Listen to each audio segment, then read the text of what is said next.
Happy New Year, everybody. We are going to be talking about the year in review that was 2023 in the high desert housing market. And we're going to be forecasting what does the crystal ball say about what's coming in 2024 today on this special edition on New Year's Day of the Brian Hirsch Show.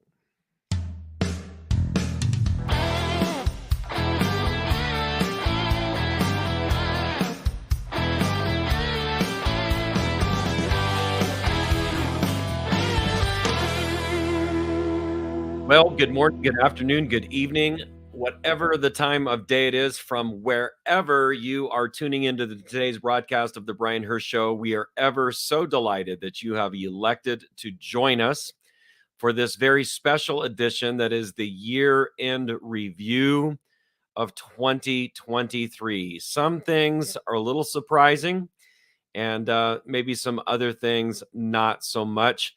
I don't want to belabor the point or drag things on, but the data is what the data is. And it is interesting the number of people who have incorrectly predicted what was going to happen in the housing market, heck, over the last 10 years, but last year notwithstanding. So, without any further ado, let's dive in. The first thing I want us to discuss is the 30-day housing market update that I bring to you every single week. So this is the housing market update for January 1st, 2024. In the last 30 days, the high desert housing market moved 281 single family residences. This is in Victorville, Apple Valley, Hesperia, Adelanto, Phelan, Oak Hills, and Hellendale. The median sale price of those 281 homes was $433,130. Interesting, isn't it? To give it context and perspective, if we look at year over year, so 1 year ago in the month of December, the housing market moved 299 homes. So this year, we sold 6% fewer homes than we did last year, but the median sale price in December last year was $400,000. So we're up 7.6% year over year in the month of December. That number is interesting when you take a look at the whole year, and we'll get to that here in just a moment. In escrow, we've got 375 homes, and those homes are listed at a median sale price of just under $430,000. And we've got 727 active listings at $460,000. And the rates have finally become more friendly, and we're starting to see the activity 5.75% to 6%. I had 3 listings sitting on the market, had been sitting there for more than 2 months, several price reductions, still didn't sell them.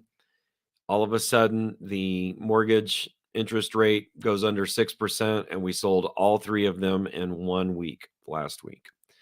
So what is evident is our buyers in our market are very sensitive to interest rates, and that's understandable because it impacts affordability. We'll talk a little bit more about that here in just a minute. Now, let's take a look at the year in review. This is for our sub-market, the high desert market. Those same 7 cities, so that's Victorville, Apple Valley, Hesperia, Adelanto, Phelan, Oak Hills, and Hellendale. We sold just over 4,000, so 4,088 homes in 2023. The median sale price of those homes was $415,000. This surprised me a little bit. I expected the market to have moved a substantially fewer number of homes in 23 than we did in 22. But when we look at 2022, the market moved 4,300 homes, or just over 4,300 homes, at a median sale price of $417,000. So the market actually only sold 7% fewer homes in 23 than in 22, which surprised me. I expected that number to be closer to 20 or perhaps even 30%, but only 7%, and only a half percentage point difference in pricing. So let's go back 1 year ago when Uncle Cletus told you at Thanksgiving and Christmas dinner that now would not be the time to buy because the prices were getting ready to crash. In the face of historically high rates, I don't think we'd seen rates as high as they were this year since the 80s. In the face of high rates, the prices remained about the same, which sets us up for a much stronger 2024, which we'll talk about here in just a moment. So that's the micro, or the sub-market. It is interesting to juxtapose those numbers against the national market. And to that, we look to our friends over at Keeping Current Matters. They are a reliable resource when it comes to data on a national level, and they pull from a lot of different data sources to get their information. So I trust them, and they've been accurate over the last several years. So this is kind of, again, a 2023 review on the national scale. Let's first of all look at home pricing, the percentage of change in home pricing over the course of the year. You'll notice that there was only 1 year where it was down, and I'm sorry, 1 month where it was down. Every other month, the pricing either remained flat or went up just a little bit. And yet, 1 of 4 Americans think that prices are going to go down over the next 12 months. Now, that's down from 37%. You go back a year ago, January 2023, almost 40% of Americans felt like the prices were going to come down. But here we are in November. There's still about 1 in 4 Americans who believe that prices will depreciate in the next 12 to 24 months. Well, I'm not sure what they're going on, other than people just kind of tend to take a negative disposition on what's going to happen in the future. But their information is not based on the data. Okay, now this is interesting. If you look at this is a 49-year average of monthly price movement. So when you take a look at the market and what begins to happen on a month-to-month basis in the housing market. So we start off in January. This is anecdotal for me. What I've noticed is every year it's around MLK weekend, right in the middle of January, where you see an uptick in activity in the market. Usually, I believe that's because you're getting a little more daylight by then than you were the month prior, but also people start filing their taxes, and if they get a tax return, they're like, man, now would be a good time to use that money to buy a house. Okay, then you can see it starts to creep up. By February, it goes up. By March, it goes up a little more. April goes up a little more. In June, we reach the height. Then it starts to cool in July, August, and September as people go on vacation. October, November is where it's the slowest, and in December, and then we start to pick back up, and you'll see what happened. Now, watch what took place in 2023. with the movement versus uh, the historical month by month average, 1973 to 2022. You see there in January, you saw the pricing decrease. You saw in February it decreased a little bit. Then the rest of the year, those 3 months during the height, you had a 1%, 1%, 1% increase, a 1% increase again, then a little softening in July, a little softening in August, and then up again in September. And so on the national scale, what seemed to happen nationally is very much in keeping with what we saw in our market. Okay. 2023 year-end home price forecasts. So the average of all the data sets here, that's Fannie, it's NAR, it's MRA, all these different data sources, is 4.6% is what the increase would be. For us, we were down half a percentage point. So NAR may be the most accurate for our location. What it did on a national level, probably around the 4% is where it was. Now, what is fueling pricing? What we have to remember is that prices always have been and always will be determined by the laws of supply and demand. So say it with me, pricing is determined by the laws of supply and demand. Here's what is very interesting about demand. If you think about 2016, 17, 18, and 19, was that a good housing market or was it a bad housing market? Most experts would tell you it was a good housing market those years.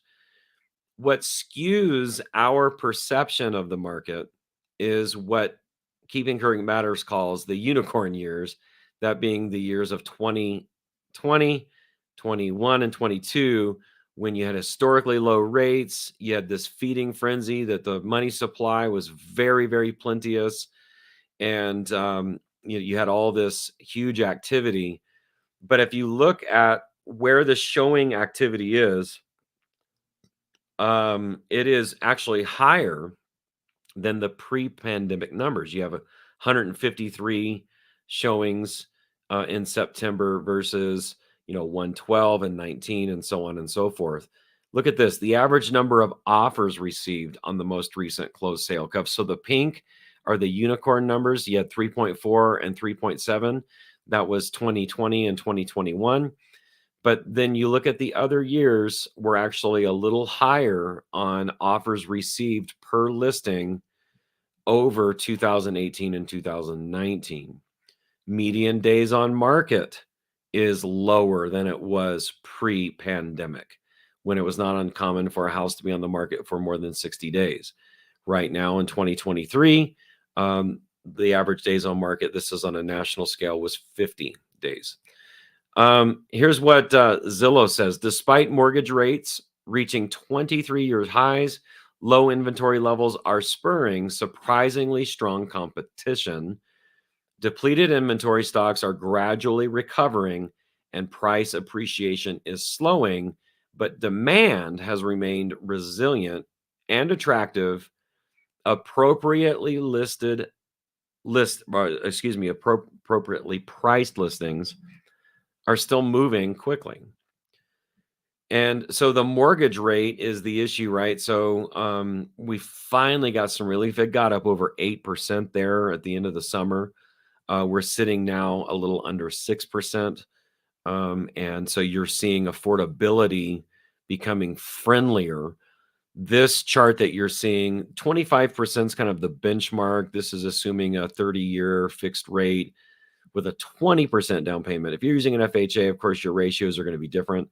But the 25% is kind of the benchmark. We reached that at some point. When was that? I can't see the bottom scale. But then today we're a little over the 20. We're at 27%, and with the rates coming back down, you may be under 25% again. And of course, that's going to bode well for affordability and demand. Now, here is something that I found fascinating. Remember in 2006, when I first got into the real estate game, it was the summer of 2011. And we were at that point in the trough of the housing market. And there were a number of people that I talked to that lamented in what they believed that they had bought their house at the wrong time. They had bought in 2005 or 2006. And then, say they bought a house for $300,000, all of a sudden, the market is selling the same house at about $100,000. And they said, well, we bought at the wrong time. People who think like that are taking the very short-term view of the market. And home ownership is not a short-term endeavor. It is a long-term endeavor. Remember, you're going to live somewhere over the next 10 years. You're either going to rent or you're going to own. And it's impossible to time the market perfectly. What is possible to do is time the market. So if you go back to the person that purchased the house in 2006, let's say they paid $300,000 for their house. What was the median income or the median sale price of a house in 2023? $433,000 in the month of December. So over that same span of time, which would be 17 years, going on 18 years, if they had made their monthly payments and they had, let's say, 2/3 of that mortgage now paid off, they only owe $100,000 on an asset that's now worth $430,000. And that's somebody who bought, quote unquote, at the wrong time. And this slide that you're looking at is fascinating. In California, for example, from 1991 to 2023, the value of real estate has appreciated by 351.1%, and the national average is a little over 300%.